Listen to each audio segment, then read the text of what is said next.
80년 전 1945년 8월 15일 나는 어머니 뱃속에 있었다. 우리 가족은 일본 도쿄 부근 사이타마현에 살고 있었다.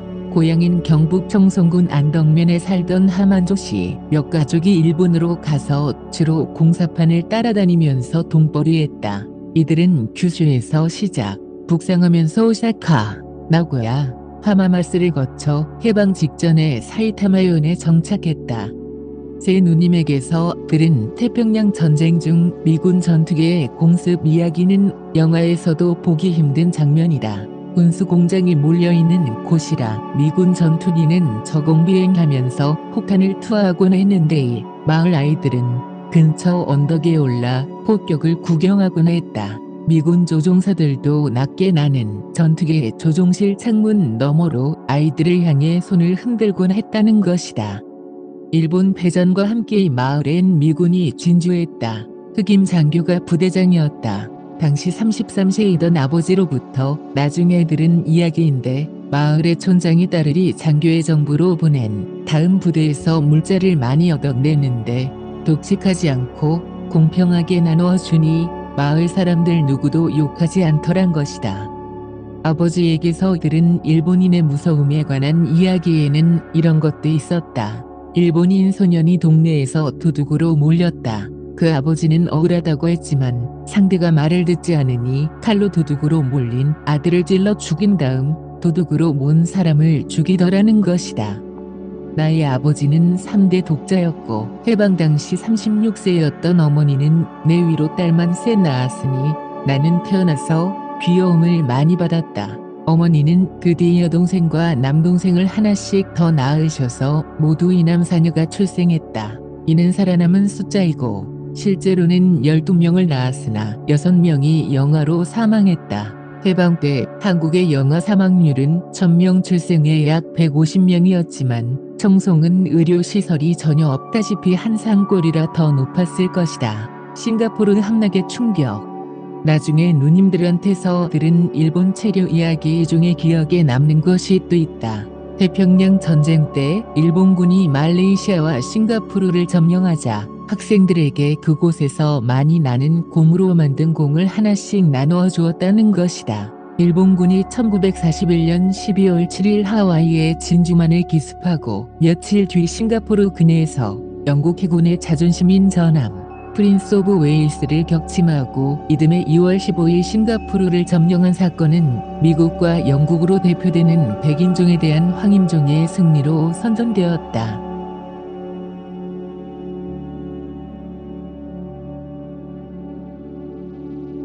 영국의 해군 장관 출신 윈스턴 처칠 수상도 회고록에서 이를 제2차 세계대전 때의 가장 치욕적인 사건으로 기억했다. 제국주의 식민지 시대의 종언을 예약한 상징적 사건이다. 지브롤터처럼 난공불락의 요새로 불렸던 싱가포르의 주둔한 13만 명의 영국군은 3만 5천 명의 일본군에 비해 압도적 병력 우세에도 일본군의 육로를 이용한 기습 침공에 무너졌다. 러일 전쟁에 이어 백인이 황인종의 대규모로 항복한 사례로서 인도, 말레이시아, 미얀마, 인도네시아의 반식민지 민족운동에 큰 영향을 주었다. 윤치호 일기. 윤치호 일기를 읽으면 묘한 대목이 나온다. 미국 에머리 대학을 다닌 대표적 개혁파 친미 기독교인인 그의 놀라운 인종 감정이 그것이다. 1941년 12월 8일 일기에서 그는 이제 진정한 인종 간의 전쟁이 시작되었다. 황인종 대 백인종의 전쟁이 시작된 것이다. 이번 태평양 전쟁은 미국의 100%의 책임이 있다고 적었다. 12월 9일 일기에선 일본이 인류 역사상 가장 위대한 전쟁을 시작한 이상 백인종 특히 앵글로색슨인의 참기 힘든 인종적 변경과 민족적 오만과 국가적 침략으로부터 유색인종을 해방하는 데 성공했으면 좋겠다고 했다. 윤지효가 서양 문물을 높이 평가했는데도 불구하고 가슴속 깊이 백인종에 대한 분노를 간직하고 있었다는 느낌이 온다. 일제 말기 조선인 지식인들이 친일로 돌아선 데는 이런 분위기도 항목했을 것이다. 당시 70대 후반이던 윤치호는 12월 11일 일기에선 옛날 기억까지 소환한다. 지금으로부터 56년 전 처음으로 상하이에 갔을 때 공원 어귀에 중국어와 영어로 개와 중국의 인출이 금지라는 글귀가 적힌 표지판이 걸려있는 걸 보고 난 설움을 주체할 수가 없었다. 이제는 일본이 성장해 그들의 간판을 끌어내리면서 백인에게 우리도 좀 살아보자 라고 외칠 수 있게 됐다. 일본이 앵글로색슨인의 인종적 편견과 불의와 거만함이라는 풍선에 구멍을 뚫는 데 성공하길 바란다. 12월 26일 자일기. 오늘 조간신문이 기쁜 소식을 전했다. 최근 12일 동안 일본군의 맹공에 맞서 홍콩을 끈질기게 방어해왔던 영국군 사령관이 어제 오후 5시 50분에 끝내 항복했다는 것이었다. 이로써 동양에서 참기 힘든 인종적 편견과 거만함을 지녀왔던 영국 제국주의의 최후 거점이 함락됐다.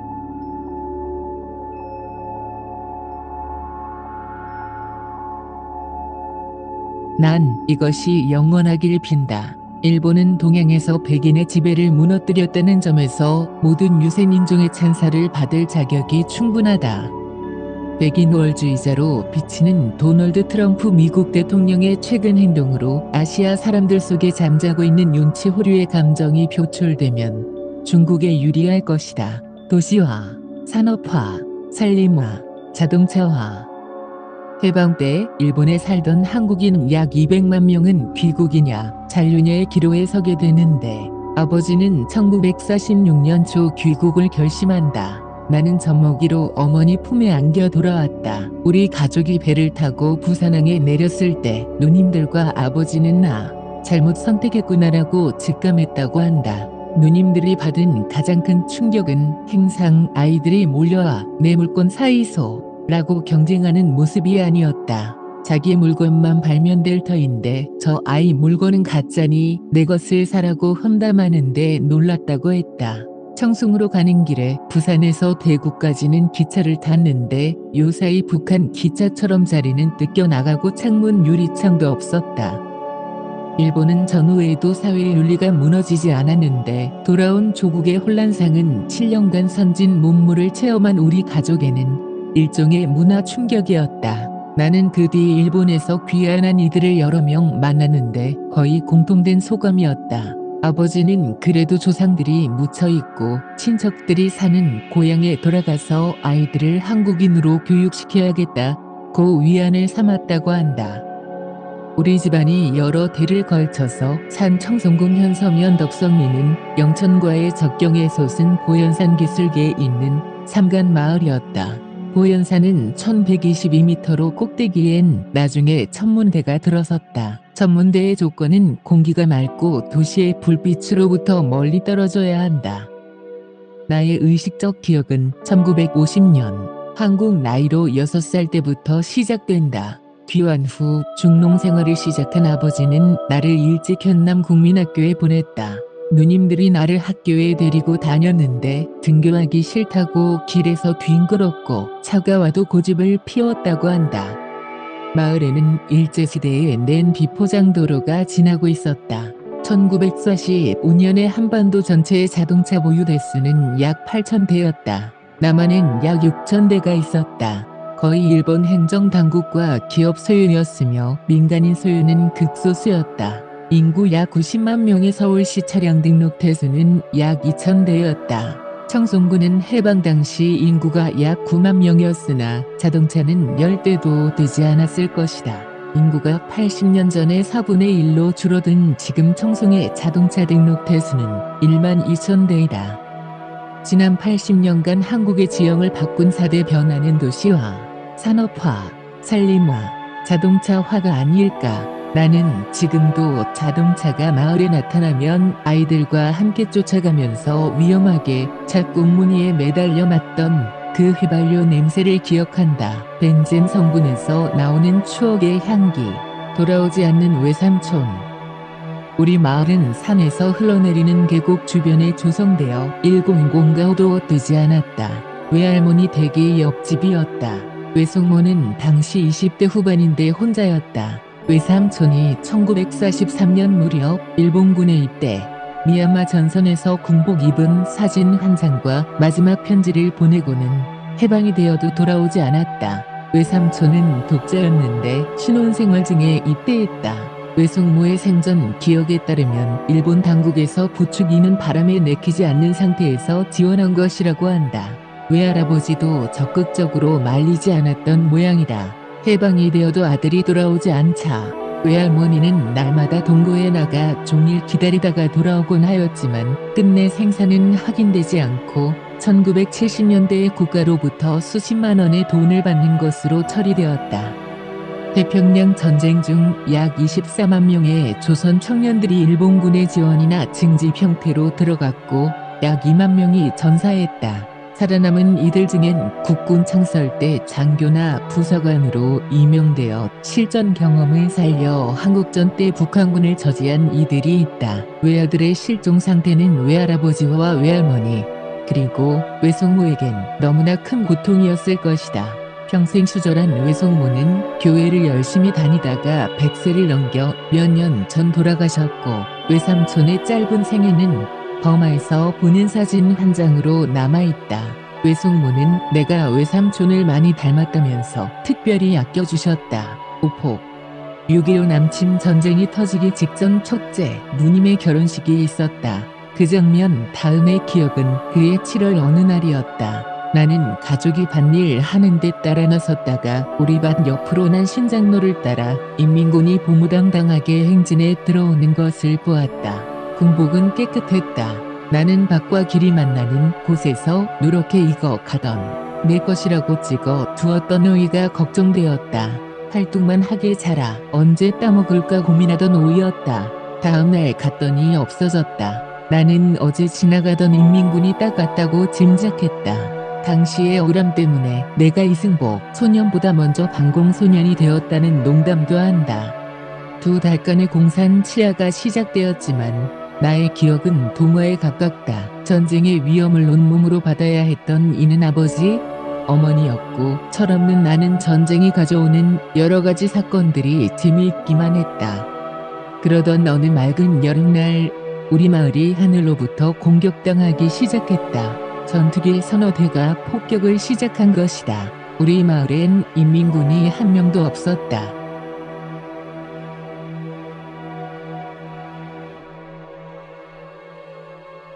근처 다른 마을에 주둔하고 있었던 모양인데 외국인 조종사가 하늘에서 내려다본 한국 촌락은 비슷한 오폭을 한 것이다. 이날의 기억은 생생하다. 우리 가족은 2층 건물 높이의 담배 말리는 창고로 숨어들었다. 우당탕탕 하는 총격과 폭격보다는 창고로 스며든 연기에 숨이 막혀 죽을 지경이었다. 나는 벌벌 떨면서 아버지 이러면 죽는겨 라고 했다고 한다. 폭격은 한 30분간 계속되었다. 비행기 소리가 사라져 창고를 나왔더니 집은 불타고 쏘는 불고기 덩어리로 변해 있었다. 그날 먼 친척 할머니 한 분이 우리 집에 놀러와 있었는데 복숭아뼈에 총격을 당해 피를 흘리면서 목마르다고 하니 누군가가 냇가에 데려다 놓았는데 물을 많이 마시고는 출혈과다로 사망했다. 할머니의 남편은 자기 집에서 폭격을 맞아 같은 날에 돌아가셨다. 우리 가족은 근처 산으로 뛰었다. 불타는 마을을 내려다보면서 겁이 나는 게 아니라 배가 고팠고 산속에 며칠 있으면서 집에서 키우던 닭을 가져와 잡아먹던 즐거운 기억이 남는다. 비행기 소리만 나면 온 마을 사람들이 폐광된 광산의 굴속으로 들어가 숨었다. 매번 국적이 바뀌다. 당시 38세이던 아버지는 전쟁 때 청년단장이었다. 마을에 들어온 인민군은 아버지를 마을 대표로 세우고 주로 노동력 동원을 강요했다. 이때의 마음고생에 대하여 생전에 아버지에게서 직접 들어본 적은 없다.